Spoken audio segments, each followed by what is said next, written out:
Hello, my name is Jim Vieira. I wanted to speak today about a strange mystery that I stumbled across many years ago about the possibility of giants existing in ancient America. The way I got to this place that kind of turned my life upside down was just searching through town and county histories here in Massachusetts, looking at old accounts of stonework as I investigated the possibility of Native Americans building with stone in New England. And what I then encountered while searching these old documents, these old town and county histories and archaeological records, was an enormous amount of giant skeletons that were reported and measured by respected scientists and professionals at the time, along with farmers and other lay people.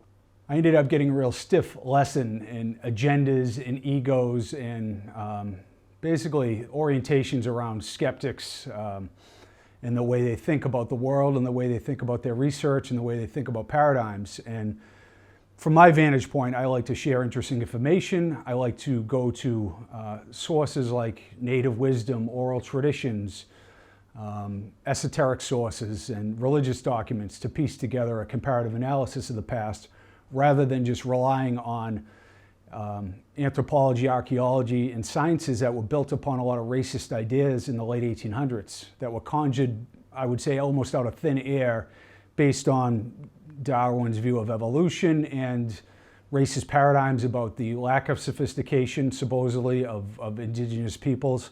So I just come from a different place. You have people that it just rings true, these kind of strange and controversial ideas, and then others will never get it and never want to get it and are more interested in protecting what they think about the past or philosophies or science that they've studied for decades and gained tenure through or wrote about.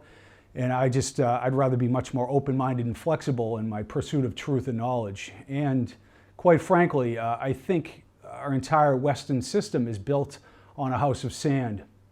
You know, the idea that the Big Bang occurred and then ammonia was hit by lightning or however life occurred, and then we developed as a species and then gained this incredible consciousness.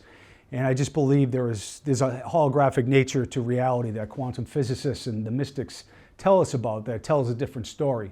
So I don't want to try to make myself right by making anybody else wrong. I just want to offer what I hope are open-minded ideas about these controversial subjects that are pervasive all throughout history, all throughout the globe, and all throughout different kinds of medium, all documents and secret society literature and esoteric sources and oral traditions. So hopefully you'll see this for what it is, just an attempt to be open-minded about something that is considered extremely controversial. So I started my pursuit of investigating these old accounts, and along with my brother and I and my co-author Hugh Newman, we had a show on the History Channel, Search for the Lost Giants. I've since done several documentaries on the Lost Colony of Roanoke, and I appeared on Josh Gates's Expedition Unknown Travel Channel show, and I recently was on with Megan Fox on her show about called Legends of the Lost, talking about the idea of giants in ancient America.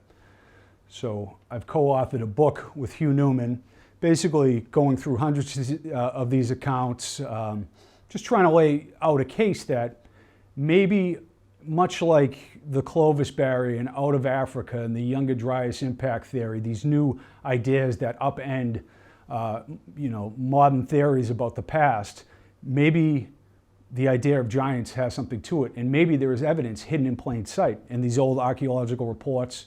One of the big criticisms is like, show me the bones, show me, all the evidence. And I would say, I think we've made a strong case that there is an anthropological mystery here. 7 and 8 foot skeletons verified by academic professionals over a long span of time that basically tell a different story, that maybe there were lost continents and maybe there were survivors that showed up in these different places like in the United States that native people tell us about. And maybe deeper into the Pleistocene age, 20, 50,000 years ago, maybe they were the giants talked about in biblical texts and oral traditions that They were characterized as malevolent, cannibalistic, and at the same time as bringers of truth and wisdom, as ancient geomancers and sowers of thunder. So you have these two stories going on about the past. And once again, there's a lot of new science coming down the pipe that really is telling us a different story. So I'm just open to this idea. I don't want to twist anybody's arm or try to overprove my case. I'll let the viewer decide what they think about this whole story. Now, one of my inspirations in researching this story is Vine Deloria, Lakota elder, who organized a conference in the late 1990s in Washington State, where he gathered Native elders from around the country to share the wisdom of their tribes. And very surprisingly, all the Native elders had stories of little people and giants.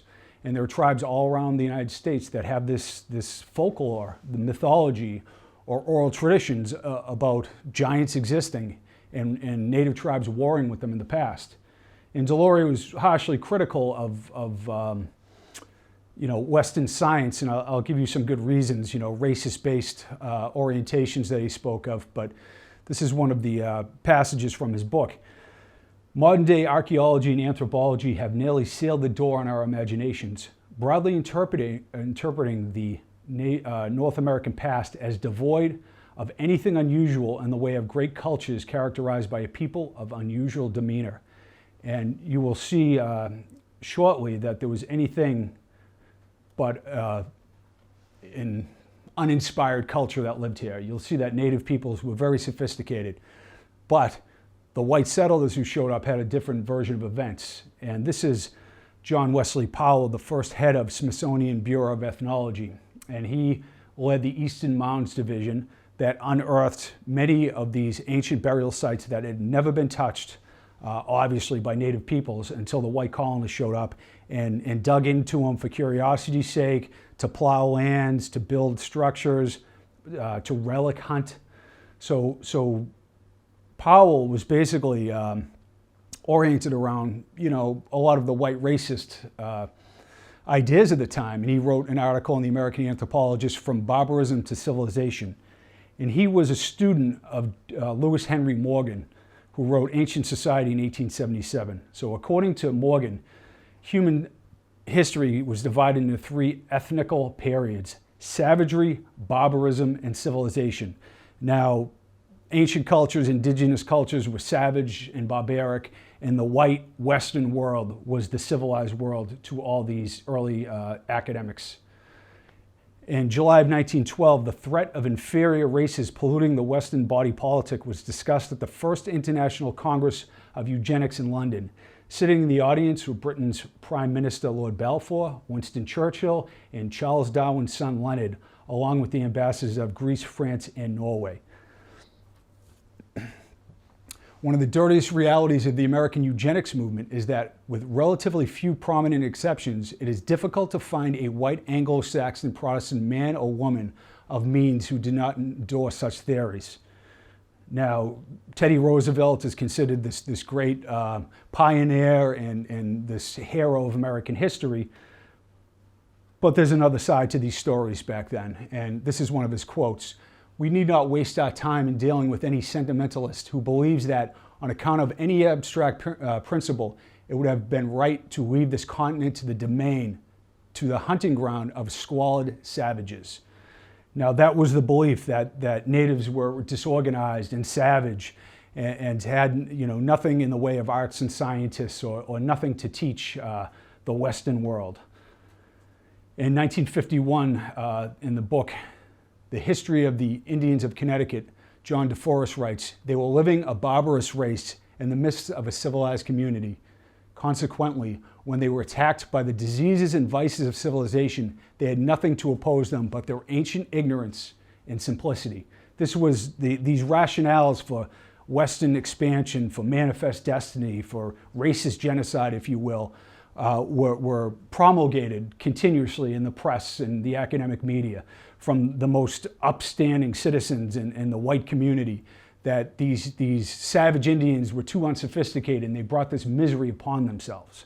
So that is the fertile ground where all these theories were created in the late 1800s, and a lot of them still stick. Now, I'm not painting modern day anthropologists and archaeologists with this brush. In fact, I find them very open-minded and progressive as far as being respectful of native traditions and native peoples, but not so in the realm of believing that oral tradition has any place. So native tribes for 10,000 years, in fact, oral traditions, indigenous wisdom all around the planet, at least 10,000 years of it was thrown away as a means to make a scientific argument. In fact, it was basically marginalized. So we went in, we stole this land. I didn't do it, but you know, the Anglo-Saxon mindset displaced native peoples, brought chaos to their cultures, and then started from scratch and didn't listen to the people who lived there for 10,000 years, who told us stories of little people and giants and great floods, and you know, had a different, interesting mythological tale to tell that has been verified by science more and more these days. So were native people ignorant and savage and unsophisticated? You know, absolutely not. And this is kind of a tell. The giant story is woven in the story of native civilizations. When I was in school, when most of us were in school, we didn't hear any of this. We didn't learn about the mound building cultures. We didn't learn about the Anasazi and the incredible Pueblo ruins in the West. We in fact learned the opposite, and it was basically an unremarkable tale of that started when Columbus showed up. That's the way I was taught anyways. So the mound builders represented three different cultures, the Adena, the Hopewell, and the Mississippian, that spanned from about 1000 BC to 1500 AD. These three separate Eastern civilizations who created incredible works of earth and stone, which I'll show you. The earliest was at Watson Break in Louisiana, the earliest mound site that dated to 3400 BC. So a rather distant age. They're not really associated with the Adena people, the mound builders that started up around 1500 BC, but there was mound building activity that went back deep into antiquity. And here's a map right here of the mound builders around the time the Olmecs, 1500 BC, the precursor to the Mayan, very sophisticated culture. And in 1500 BC, at Poverty Point, Louisiana, was created this massive earthwork that was right on the Arkansas River. Now, the embankments here would have filled the Great Pyramid of Egypt 36 times. And that bird effigy right there was the centerpiece of the ceremonial complex. And it was 600 feet by 700 feet by 72 feet high. And new testing revealed that this entire complex was probably built between 3 and 6 months it took to complete. So a rapid creation, and there's astronomical alignments, a wood henge at the site, and it's dated to 1500 BC. In fact, I think it was 1938 that an Army satellite image revealed the site that wasn't known about. Now, the mound builders built well over 100,000 earthen mounds and geometric forms. This one is at Miamisburg in Ohio. Just really extraordinary works of art and engineering feats. This is at Aztalan in Wisconsin. Here's an aerial shot. Here is Grave Creek. And at Grave Creek, they found an interesting Grave Creek tablet that was copied and acknowledged and then lost. There was some controversy about it because it seems to appear to have some kind of European or Middle Eastern script on it. But what was found and documented was a 7'4" female skeleton and an over 8-foot male skeleton in 1838. There was a stone arch also found in it. You know, what was happening at the time is you had like relic hunters and profiteers digging in these mounds. It wasn't standard science like you have today. But the point I will make with a lot of these accounts is basically just a standard measurement of a stationary object. You know, if you have a 28-inch femur bone, it's pretty straightforward. Now, my co-author and I, Hugh Newman, have revealed hoaxes, faulty regression formulas, incompetence. All the accounts I'm going to show you, I'm not saying every one is I stand behind by any means, but there are so many accounts of 7 and 8 foot taller skeletons and taller skeletons that are basically measured by professionals of the time, that it's kind of tough to dismiss them all. I don't think they're all true in the sense that a 21-inch femur bone at the time was considered 1/4 of the height of the body. So that creates a 7-footer from a 6-footer. So it's inaccurate. But when you have a massive jaw that fits over the face, or a skull that's measured at 36 inches in diameter, or you have a 28, 29-inch femur, you're talking about 8 and 9 foot individuals. Just like the early explorers encountered when they showed up. They all talk about giant native chiefs, from John Smith to John Lawson to Coronado, Magellan, from Patagonia to Virginia. This is the Pinson Mound site in Tennessee. 72-foot Saul's Mound is the middle of it. And some researchers believe it was actually the center of a 1,000-acre medicine wheel. So we have a lot of astronomical alignments and sophistication. These aren't just like burial mounds of the dead. At Cahokia in Collinsville, Illinois, we have a structure that was built roughly around 1200 AD, and it was a massive complex. 100-foot high, 14-acre base, which is 1 acre larger than the Great Pyramid in Egypt. It took 22 million cubic feet of soil to build the structure. There was a massive temple on top to the great sun, an enlightened master who lived there around 1200 AD. And they had a prosperous community. 20 to 50,000 people lived at this site. And here's a reconstruction of it. It looks very Mesoamerican. In fact, a lot of the mound builder structures do. There was some belief that there was a connection with Mesoamerica, and there was influences back and forth. I mean, essentially, they just had to cross the Rio Grande River to communicate, with the Olmecs and the Maya.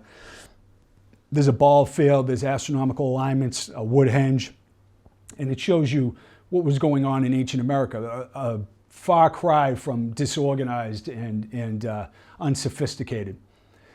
Right there is the astronomical alignment I was talking about, or the astronomical calendar.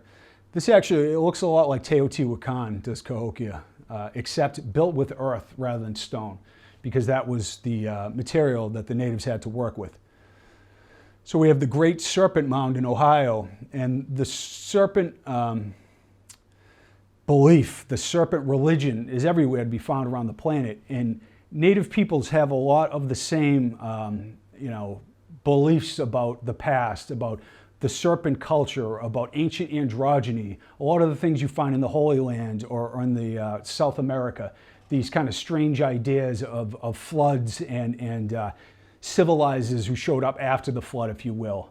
And you find in the mound cultures a real level of sophistication, a spiritual sophistication, and an astronomical and geometrical sophistication. Right here, the equinox and summer solstice, sunrise and sunsets are cataloged in this great earthwork. At Newark, Ohio, it's one of my favorite sites, you have a circle and octagon that is linking to another circle and octagon 55 miles away in Chillicothe. And it was believed there was a great road, a great Hopewell Road, that was, I think, 19 feet wide, several feet high, that went on like a processional way for 55 miles to get to another site. And from this place, you could understand and predict eclipses. The natives understood the 18.61 metonic cycle of the moon. And in the 1980s, two academics from Earlham College in Indiana, Hively and Horn, they went to this site basically to debunk the idea that there were any alignments here. Just like people debunked the idea that Stonehenge held any astronomical knowledge. In fact, you go back in the 70s or 60s, or maybe even the 80s, just these ideas were considered outrageous or pseudoscience, like you get a tinfoil hat on if you suggest that ancient peoples aligned to celestial events. So what they found was it was actually a lunar calendar that could predict eclipses and understood the metonic cycle of the moon. And here is that long processional way that I talked about. So ancient Ohio and the entire Ohio River Valley was basically like a blackboard of college geometry with these incredible geometric forms everywhere. Here's an aerial shot of Newark earthworks. Very precise, and a lot of intent behind the geometry and mathematics at these sites. And there are a number of these. A lot of them were destroyed, unfortunately, but they were surveyed by Squire and Davis of the Smithsonian. And this basically is a proof of how wrong the early racist leaders of our society were about Native people. And I can't stress that enough, because not only did we dismiss and denigrate these people and their culture, we didn't listen to any of their wisdom. We didn't sit with the leaders and the wisdom keepers and figure out what was going on in this country and how long did people live here. And they were telling a completely different story. And at the time, like the Dr. Hrdlicka from the Smithsonian, he believed that there were only people in the Americas that went back 2000 BC. And a lot of these hyper-isolationist theories of the early scientists have been proven wrong and proven wrong. And theories that have been the gold standard of archaeology and anthropology continue to be proven wrong. I ask, what else do we have wrong? What did we get wrong? So, Old Royal Tomb unearthed in Ohio. There's all these reports and accounts and artifacts that tell a different story of the past with native burials. This is in Sparrow Mounds, beautiful copper work. This was a Caddo site in Oklahoma. As you see, just really beautiful and sophisticated artifacts. This is a sandstone disc found at Moundsville, Alabama, with the eye in the palm motif. That's kind of like a secret society ancient symbol that you find all around the world. A lot of the symbolism you find amongst the mound builders, you find in cultures around the world. And I'm a believer of, like many other researchers, there was a lost continent, frankly. And it's considered, a hugely controversial idea, but I see that all these ancient peoples are sharing the same iconography, the same wisdom, the same techniques in burials, and I see a different picture, and I'm open to this idea being true. There's a steatite panther that was found in Ohio. I went to Mound City, a Hopewell site, and they had this beautiful display of all these pipes. They look like they were just turned on a machine. Possums and beavers and wildcats, and the natives like to smoke, that's for sure. And at one site, the original Hopewell site that Warren K. Moorhead unearthed, he found artifacts from all around the country, from the Gulf of Mexico, obsidian from the Rocky Mountains, silver from Canada. There were massive trade routes all around the United States. A sophisticated trade network existed. So for me, I studied the mound builders, and it brought me into this idea of giants, if you will, because if our modern science could be so wrong about a people and so wrong about the past, maybe these legends and tales and religious documents that speak about giant humans, that maybe there's something to it. So it started for me, once again, reading through these old town and county histories. And the first account I ran into was by the respected George Sheldon. He was an amateur archaeologist. He was the president of the museum in Deerfield, Mass., a very prestigious prep school that exists there now. And what I found was, on page 78 of his 1895 History of Deerfield, one of these skeletons was described to me by Henry Mather, who saw it, as being of monstrous size, the head as big as a peck basket, with double teeth all around. The skeleton was examined by Stephen W. Williams, who said the owner must have been nearly 8 feet high. Now, I investigated this further. Stephen Williams was from a long line of doctors. He taught anatomy at Berkshire College.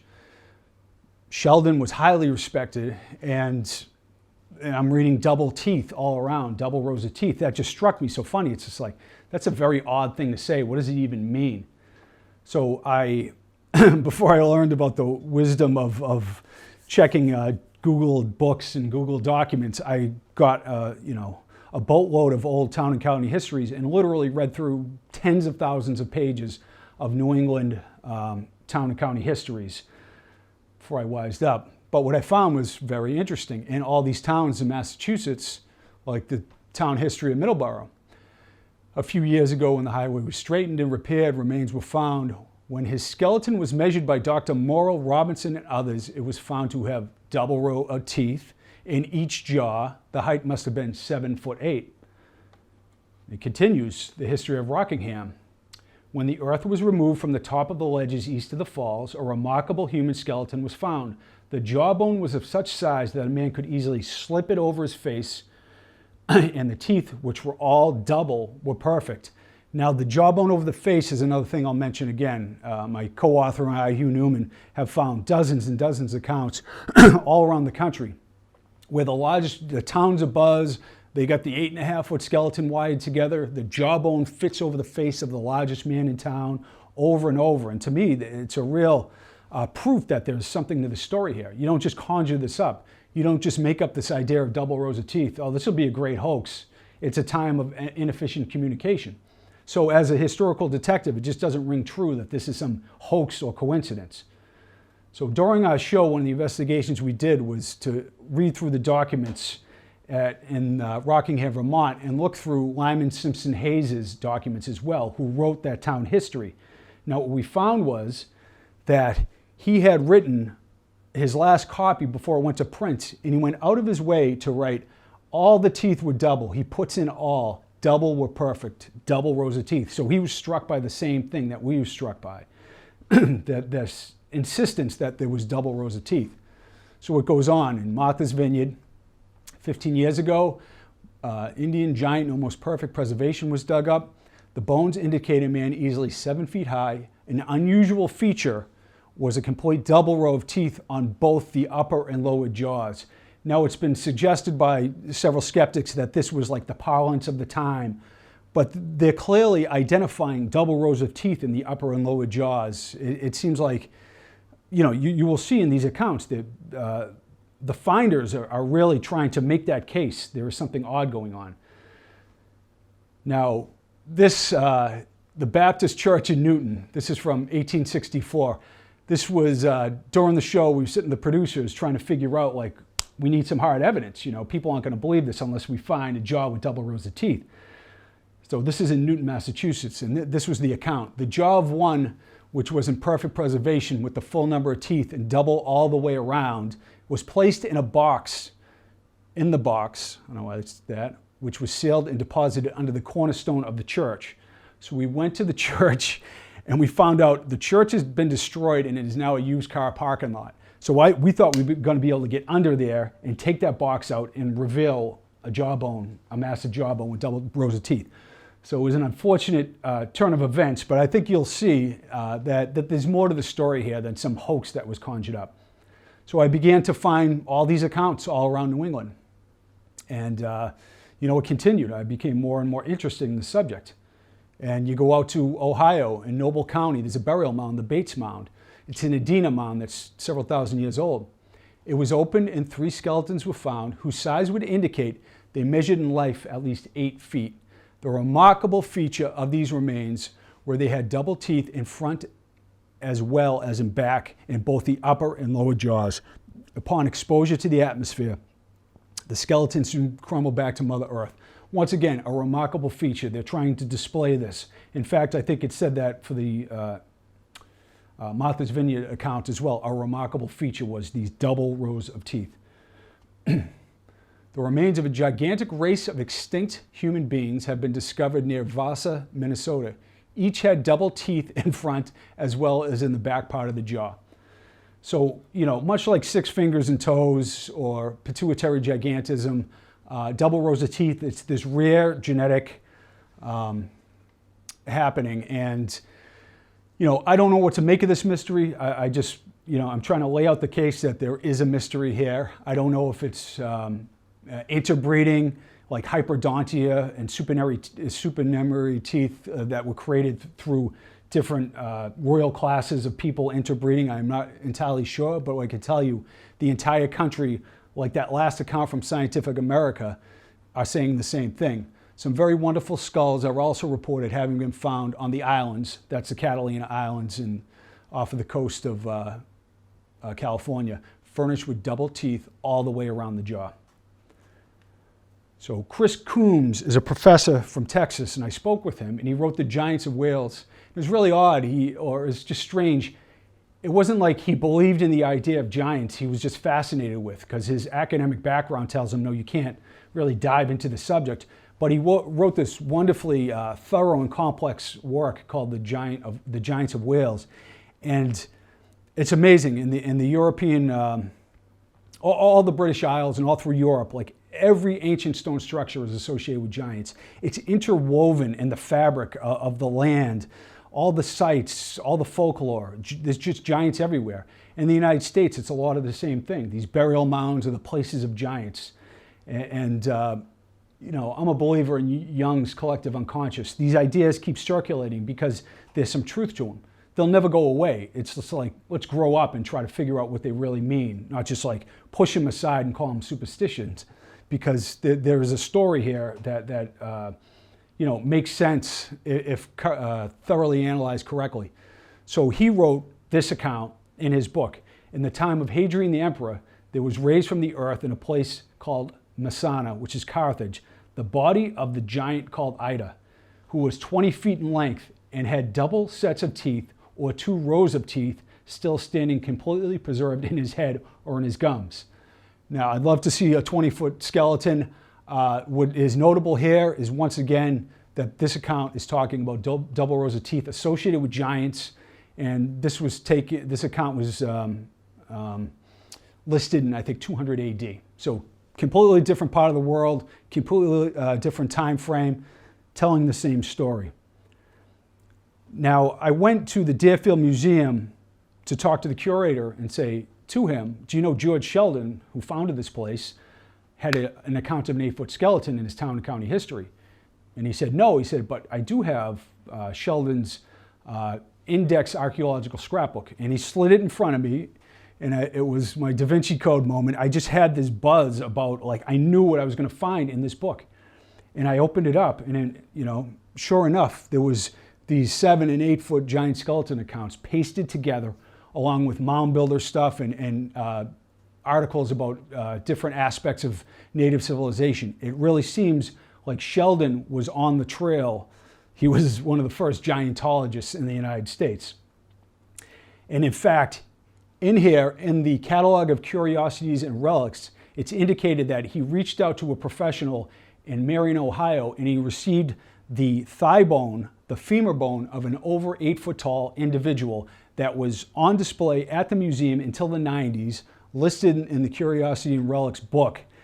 And the anthropologist who reinterred it as the part of the Native American Repatriation Act is a friend of mine, actually, whose daughter has double rows of teeth, and she buried the bones with other bones that were once on display. So, you know, I hear this argument all the time, show me the bones, blah, blah, blah. And I'm like, first of all, that's not a correct portrayal of, that doesn't answer all of what I'm bringing up here. And at the same time, you know, it's illegal and immoral to have human remains on display at this point.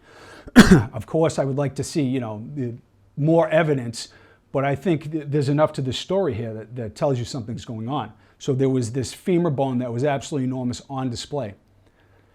Now, John Heckelwelder was a Monrovian missionary, and he lived with the Delaware Indians for a number of years. And what they told him was that there was an ancient race of giants that their people warred with. And what you find all through America is that there are myths and legends and oral traditions about giants with virtually every tribe. It's really quite astounding. The Cree, Iroquois, Cherokee, Lakota, Hopi, Zuni, Choctaw, Algonquin, Wampanoag, Apache, Narragansett, on and on, all have specific legends of giants. And they often talk about the giants being malevolent and cannibalistic, just like in the Bible, just like in South America, just like in other parts of the world. Like, how do these isolated peoples that live for thousands of years supposedly in isolation conjure these same specific legends, you know? It seems like there is something to it. And woven into these myths and legends always talk about a great flood and basically the creation of Homo sapiens, not from evolutionary ways, not evolving from Australopithecines, but like a supernatural creation to our species, comes with these oral traditions, as well as many other strange and specific things. So I talked to the granddaughter of this man here, Charles Huntington. He was on the site when he was 9 years old to the opening of a burial mound in New York State. Doctors Larkin and Cheney unearthed a series of enormous skeletons, and he made a recreation of the 9-foot skeleton that was unearthed, and it crumbled to dust eventually, but his measurements went to the Smithsonian, or the doctor's measurements went to the Smithsonian, and they went to Buffalo to the New York Geological Society as well. So 9 feet tall, 28-inch shin bone, 14-inch long foot, 35 inches across the shoulders. These measurements are on record at Buffalo and Washington, D.C. And he was so struck by this, his granddaughter told me, that he built this model. It stuck with him his entire life. So he created this 9-foot version of it. Now, a while ago, I did a TEDx talk on just this information. I wasn't really drawing any scientific conclusions or trying to make a case other than to share something that I thought was really quirky and interesting. Like, do you know that there were these giant accounts by respected individuals littered all throughout the academic journals and the town and county histories, and they mentioned things like double rows of teeth and things like that. And what I got was, actually, it ended up being the ~1 watched TEDx in the world with like 150,000 views like that. Then it got taken down by TEDx with a lengthy rebuke about how it's pseudoscientific and all this other nonsense, as if they don't, their talks aren't loaded with what isn't considered sound science. But it really revealed to me how there is a war against, like science and religion, are at each other, and there's no room to meet in the middle and figure these things out. I, in fact, think like the blending of spirituality and science is what the ancients did, and that's where our wisdom is.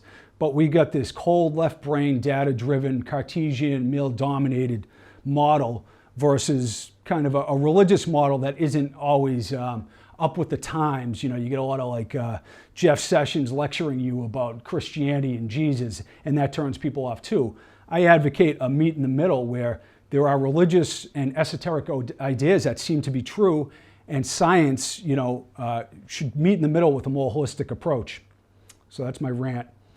Anyways, that's what 9 foot tall looks like. That's Robert Waldlow from Alton, Illinois. He was 8 foot 11 and a half, but he had a pituitary condition, and he died when he was 22.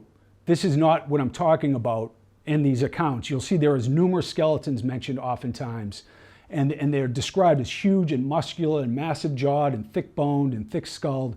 They're talking something different than a pituitary disorder or acromegaly. But anyways, it is kind of interesting that giantism and dwarfism exist in the human genome, that it's in myth and legend, and it seems to pop up, in modern day humans here and again. So here we have New York Times article, Wisconsin mound open, a man over 9 feet tall with an enormous skull. The bones measured from head to toe over 9 feet and were in a fair state of preservation. The skull was as large as a half-bushel measure, which is absolutely enormous. They're using the parlance of the time to describe how huge this is. They talk about the mound, they talk about Native American artifacts with this skeleton in context. It seems pretty straightforward to me. That, can you really be off 4 feet? The average native would say 5'6", 5'7". Was there a royal class that was treated differently and buried in a lot of these burial mounds? Here's another example from Ohio. The skeleton measures 8 feet from the top of the head to the ankles, the feet being missing. The skull is large enough to fit as a helmet over the average man's head. The skeleton was one of several buried in the form of a whale under a mound with the feet toward the hub. That's another interesting thing. There are specific burial techniques that are embedded in these accounts. They're pretty obscure, only known to archaeologists that do excavations, like buried in the form of spokes of a whale, buried in a seated position facing the east. So once again, if these are hoaxers, they're somehow picking up on these strange and obscure Native American burial techniques and putting them into their accounts. That doesn't seem very likely to me. 9 feet tall, Indiana, same thing. The jawbone is massive. The jaw is much larger than that of an ordinary man. The femur bone is about a yard long. That's 36 inches. That's utterly outrageous. So that's a pretty specific measurement. It's not, oh, this giant was 7 foot, much taller than common man, blah, blah, blah. You know, a lot of these accounts, and you will see by noted professionals, were very specific. Now here's the Chickasaw mound. Early 1800s, there were these 9-foot accounts that came out of here. And I think they got dismissed as kind of fanciful or unsophisticated farmers dug them up. And the reality is, there is an academic report by the archaeologist, J.H. Rich, I think, that lists the following information. The skeletons are very large and tall. This is from like 1911, I believe. One femur bone was unearthed that was 29 inches in length. The skulls are extremely large. The jaw is of such size that it would slip over my own and have considerable space to spare. No, I think Little was the archaeologist. He worked for the Field Museum in Chicago, where Sue, the big T-Rex, is. He showed his remains, or he displayed these bones at the World Fair of St. Louis that year. And, you know, I'd love to know where the bones are, but a 29-inch femur bone indicates probably a 9-foot tall person. The head of the Carnegie, Dr. Holland, a very well-respected paleontologist, unearthed a skeleton between 8 and 9 feet tall at the McGee's Rocks Mound. The most interesting feature in the recent excavation was the mummified torso, at least 4,000 years old. The parts of the skeleton were shipped to the Carnegie, Scientific American. Many of these are just academic journals. I contacted the Carnegie. They said there's very little left of this find. I think it essentially had disintegrated. And a lot of these accounts, including Smithsonian ethnology reports, do talk about that. These ancient remains, upon exposure to the air, crumble to dust.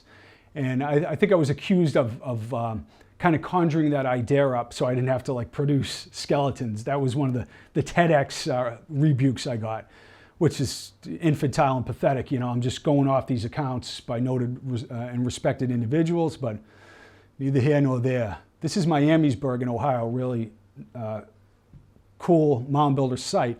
And right near here, this is one of my favorite accounts, 8-foot, 1.5-inch skeleton was found. And right here, anthropologists from around the country gather here. There are pictures of this skeletal find.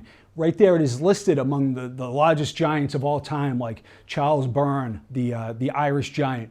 And the head of the Smithsonian Anthropology Department, Thomas W. Wilson, shows up on the scene, and this is what he says about the find. The authenticity of the skull is beyond doubt.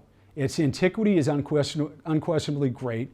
To my own personal knowledge, several such crania were discovered in the Hopewell group of mounds in Ohio.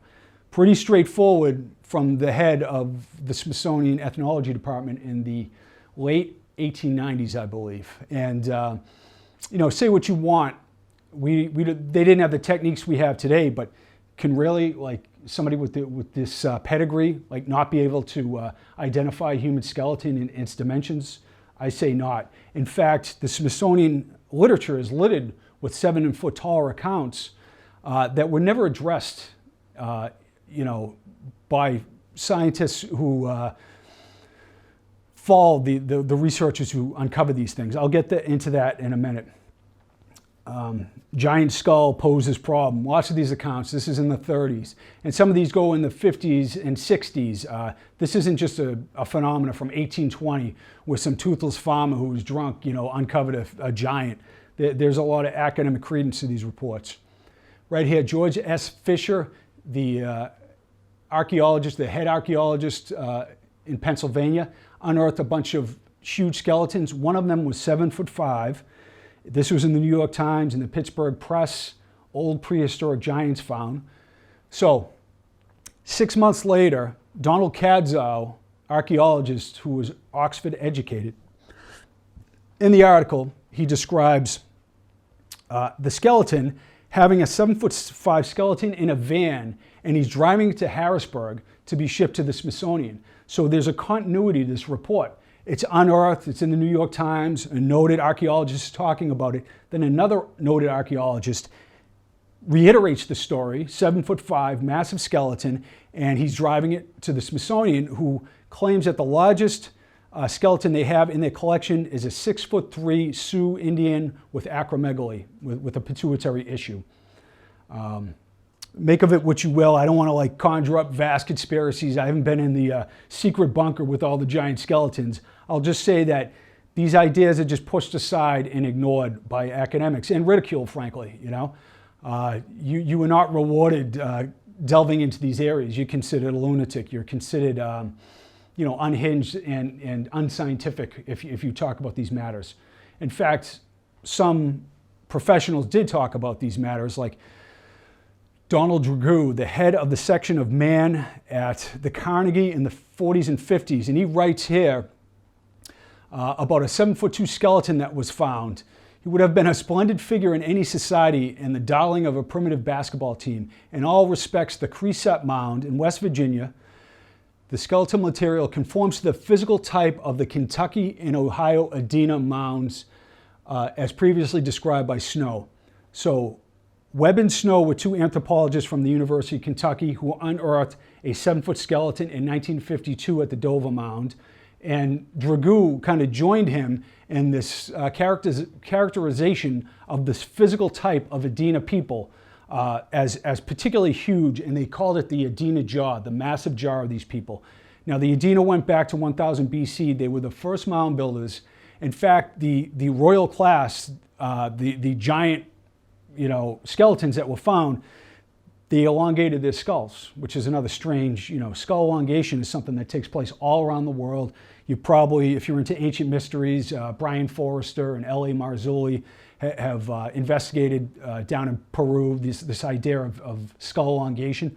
But here we go, these giant people that academics are telling us are absolutely enormous are elongating their skulls. And I think they cremated the regular people's remains. So here is a picture on the right. There's the 7'2" skeleton, a professional excavation. I think there was like a mining company who was buying this site and going to destroy it. So Dragoo went in, and it's not an 11-foot skeleton, but once again, the number of 7-foot and tall skeletons found in the eastern mounds of the United States is of a much higher proportion than regular 7-foot and taller people in our current population. You can point to a basketball team and say, oh, there's a lot of 7-footers.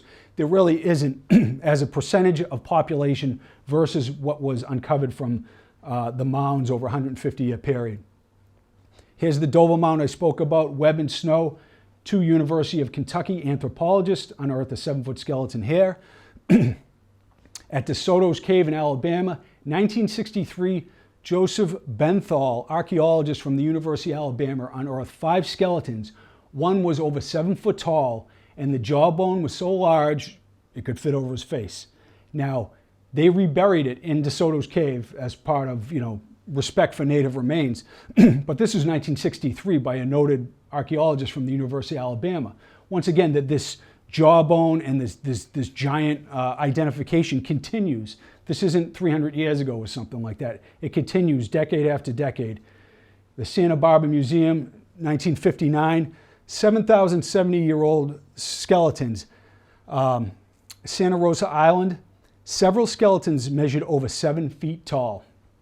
And there's lots of these accounts out in the California Isles. Here is from Catalina Island, 7 foot, 2.5 inches, 2.25 inches. Now, my brother and I investigated Catalina Island, and Hugh Newman did as well. And I found lots of accounts by Ralph Glidden, who was an amateur archaeologist and was a kind of a grave robber. I don't want to give him too much credit, but he had specific measurements of many over 7-foot skeletons, including a 28-inch femur bone that he unearthed. Now, during the filming of our show, we followed up an account of an 8-foot skeleton that was found in Missouri, in Staleville. And my brother's here in the cave. Right behind him, against the wall, we found the burial place where this 8-foot skeleton came out of. And we talked to the relatives of Billy Harmon, who found it while artifact hunting. and they wired the skeleton together, and they laid it out in the doctor's office in town. And we, like I said, we talked to all the family members, and it's like, if he was saying it was true, take that to the bank. And, you know, everybody in town was like, this was verified and happened. This 8-foot skeleton was next to Les Eaton in the hallway, who was 6 feet long. And it was shipped to the Smithsonian in 1933, I believe. There was a series of articles we found in the microfilm. And while filming in the microfilm, we found that account in real time, which was kind of cool. So, you know, this idea that there's no story here or it's all made up has no weight to it. The Bone Cave in Tennessee is another interesting place we investigated in the show. And here my brother and I are going into it.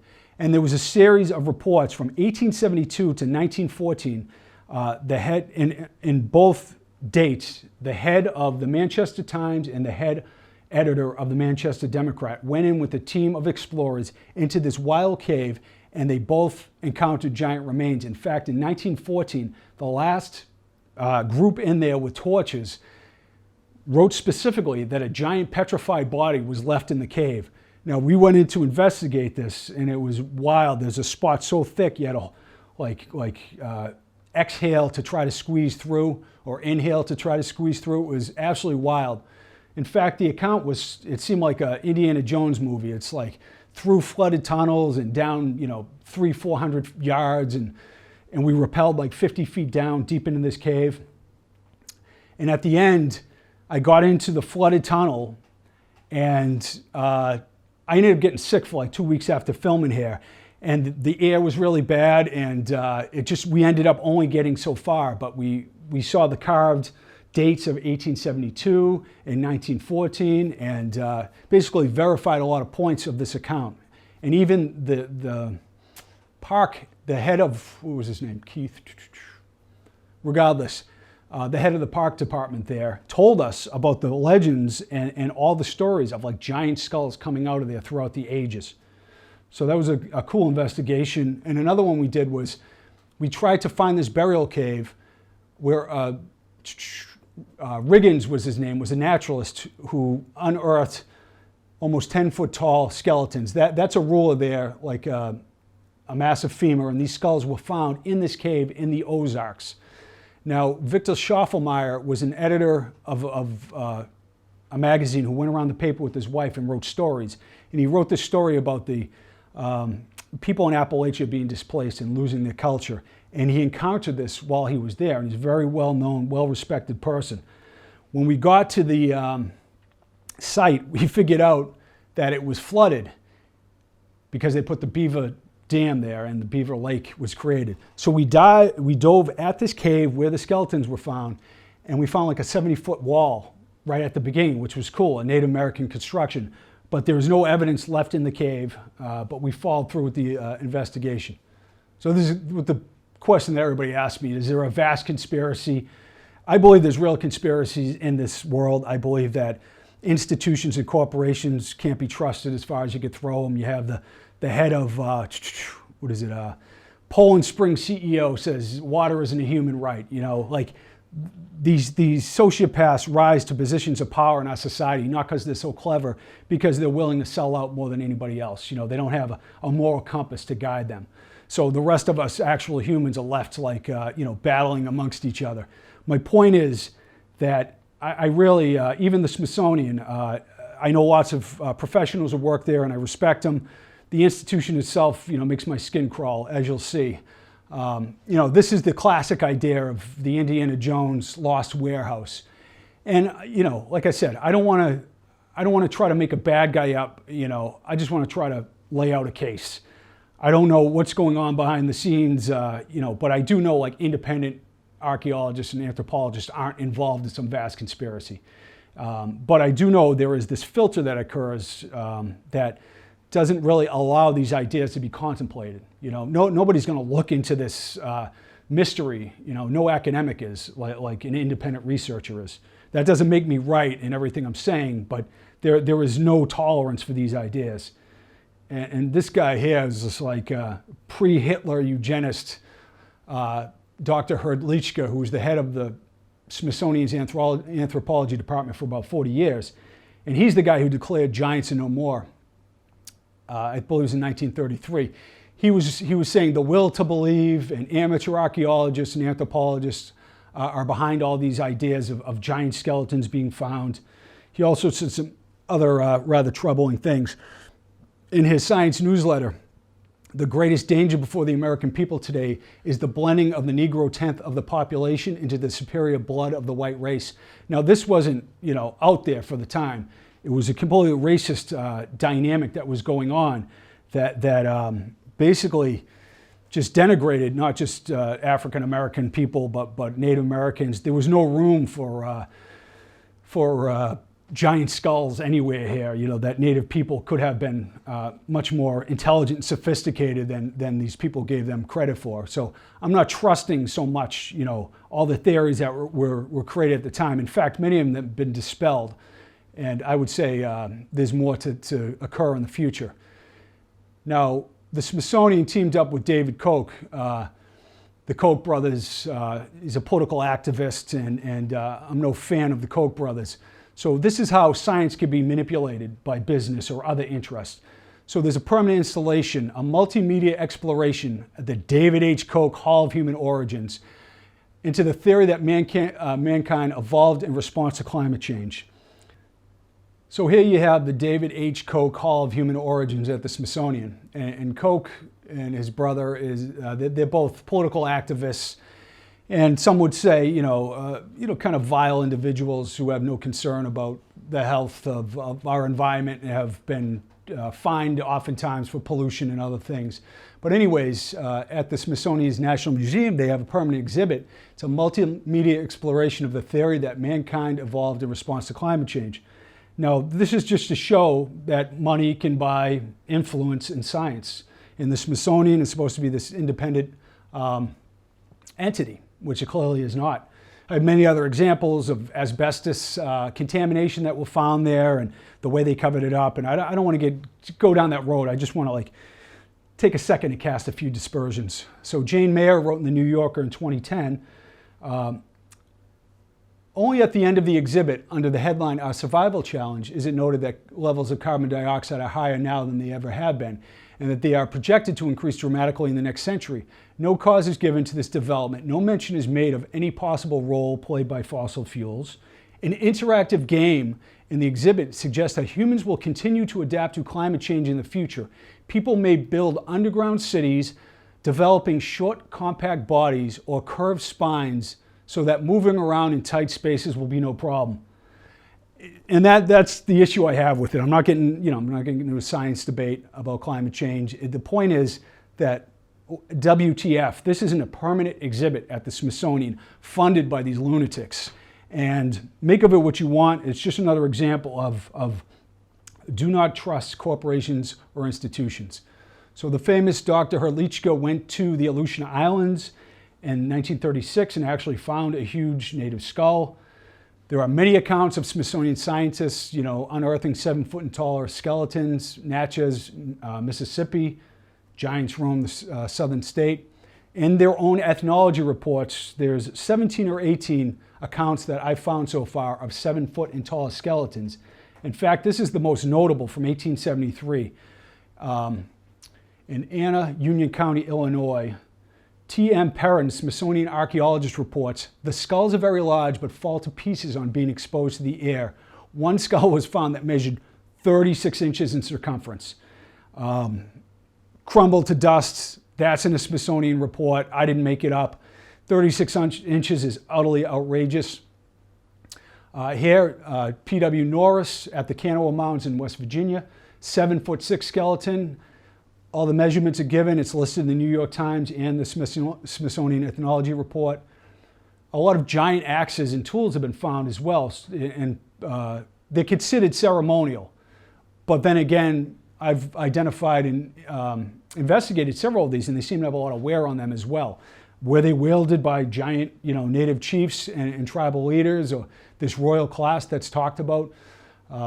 Maybe, maybe not. It's just another strange twist. You find giant axes, copper axes, 30, 40, 50 pounds sometimes.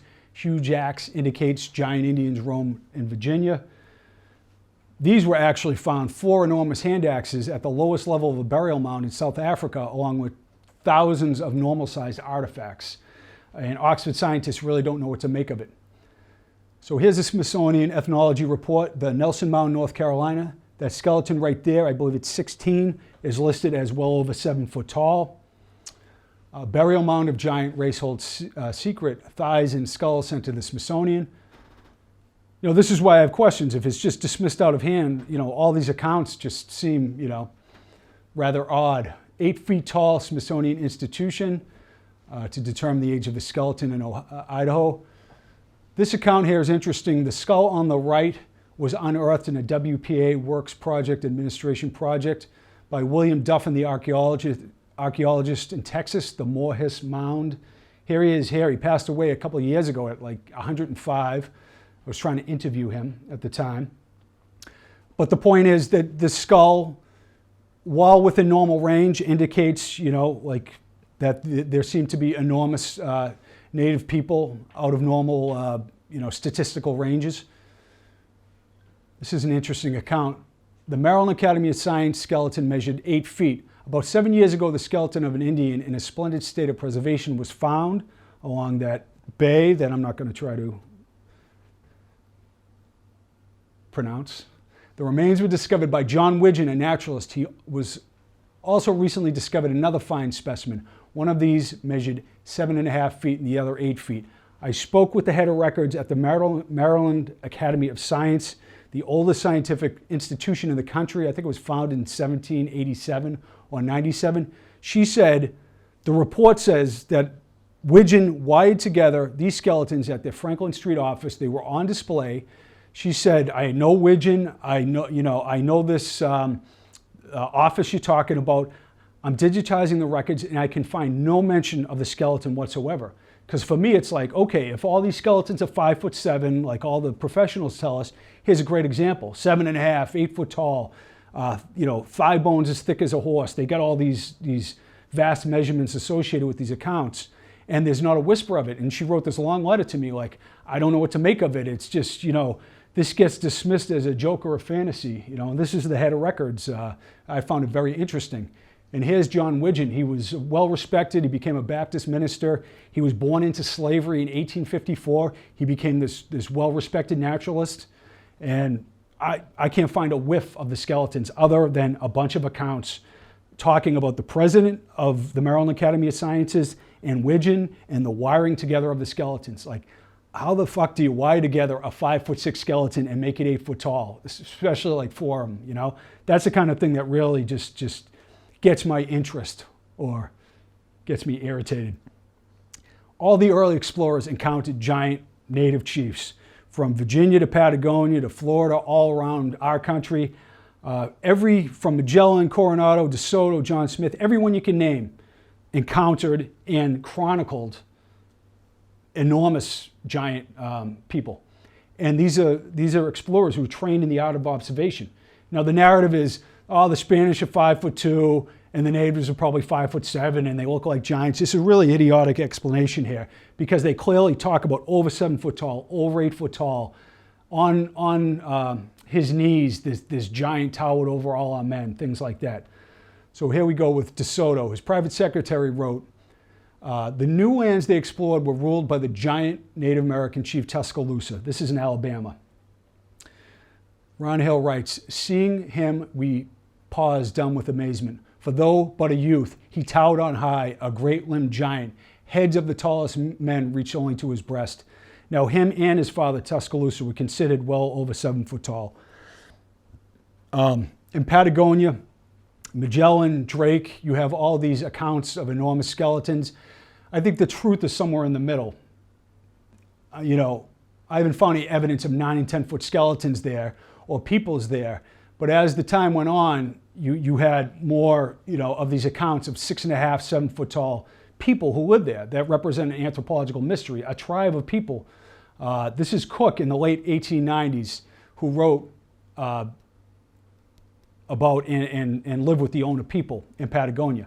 So he wrote this in this interview. He claimed the Ona tribe he met in 1897 were from 6 to 7.5 feet tall, wore animal skins, had horse endurance and bull strength, and lived in simple wigwam huts made of the tree branches. And a lot of these accounts are like that, like these native people were enormous and like built like linebackers and had incredible strength and stamina. Now what happened here was the English obliterated the Ona tribe and killed them off, much like happened with a lot of the native tribes in North and South America. We lost this, look back into the past by the destruction of these native peoples. But Cook took pictures like this 6'6" Ona woman, the 7'4" Ona chief. In fact, he saw a 7'6" man he measured as well. So you have a huge race of people living in Patagonia up until the late 1890s. This is kind of freaky, but I got to put it in here. James Norris sent me this. His great-grandfather claimed to have unearthed this in Gage, Nebraska, and took it and got a portrait of it with his friend. He said, Norris told me that William Norris on the right was 6 foot tall, that they unearthed this 9-foot mummy. I know you've seen fake mummies on the internet or whatever, but it's got like this whole, I got to still have a professional look at it and see if it makes any sense, but they claim, the family claims that it was a real find. In fact, Hugh and I uncovered a 9-foot tall mummy account from Nebraska as well. So I'm just throwing that out there because it's kind of interesting and somebody sent it my way. So there's a lot of turmoil in human origins now. Hobbits were found, Denisovans were found. Is it out of Asia or is it out of Africa? Is it multi-regionalism? Human origins, where the hell did we come from? Everything is being broken down, and I would advocate a new look from a more oral tradition-oriented standpoint. I don't know if it's going to happen, but I'm going to keep running my mouth. In fact, scientists recently found Denisovans, human cousins who interbred with Neanderthals and humans and died out about 40,000 years ago. And here is a Denisovan tooth, absolutely huge. No long bones have been found yet, but it's looking more and more like these Denisovans who interbred with Homo sapiens could have been absolutely enormous. And another interesting fact is, not only were they enormous, they were more sophisticated than Homo sapiens 65,000 years ago. This Denisovan bracelet that was found of green chlorite is this stunning work. And there's sewing needles and other things that were found. And I think like drawing chalk was just found. But Denisovans were more sophisticated than humans 65,000 years ago, which is another curveball that couldn't have been imagined of a couple of years ago. So when I started this investigation, one of the arguments that was used to ridicule and dismiss the whole idea was science could never miss a lost race of people, of hominids, and certainly not a giant race. But science, in fact, did miss a lost race of people. They were the Denisovans, and there's another lost race, a mystery group that hasn't been identified yet, and we only know them from the genetic fingerprint. But Denisovans showed up on the scene now. It's a whole different paradigm, and they might indeed be giant, and they were very sophisticated. So, I'm not using this to I got all the answers and I'm right. It's more like, pull your head out of your ass and be more open-minded about these things. And I would say to skeptics, just stop trying to prove you're right at every turn and just let science decide. Let's be more open-minded about these things because, as far as I'm concerned, I was naive when I got into this. I just like sharing things with people, or coaching kids, or, writing, papers about economics or interventions with childhood illnesses. I have a history of spending time in the pursuit of trying to investigate interesting and new ways to look at things. But when I stumbled across this, there's nothing but derision and ridicule, and I feel whoa, where did this come from? And it shows how toxic the environment is in human origins and archaeology, anthropology. It's like politics and religion. And, I really don't want any part of that. I just want to make this case and share what I think is interesting information with people. So thanks for listening to my rant, and I hope you enjoy this.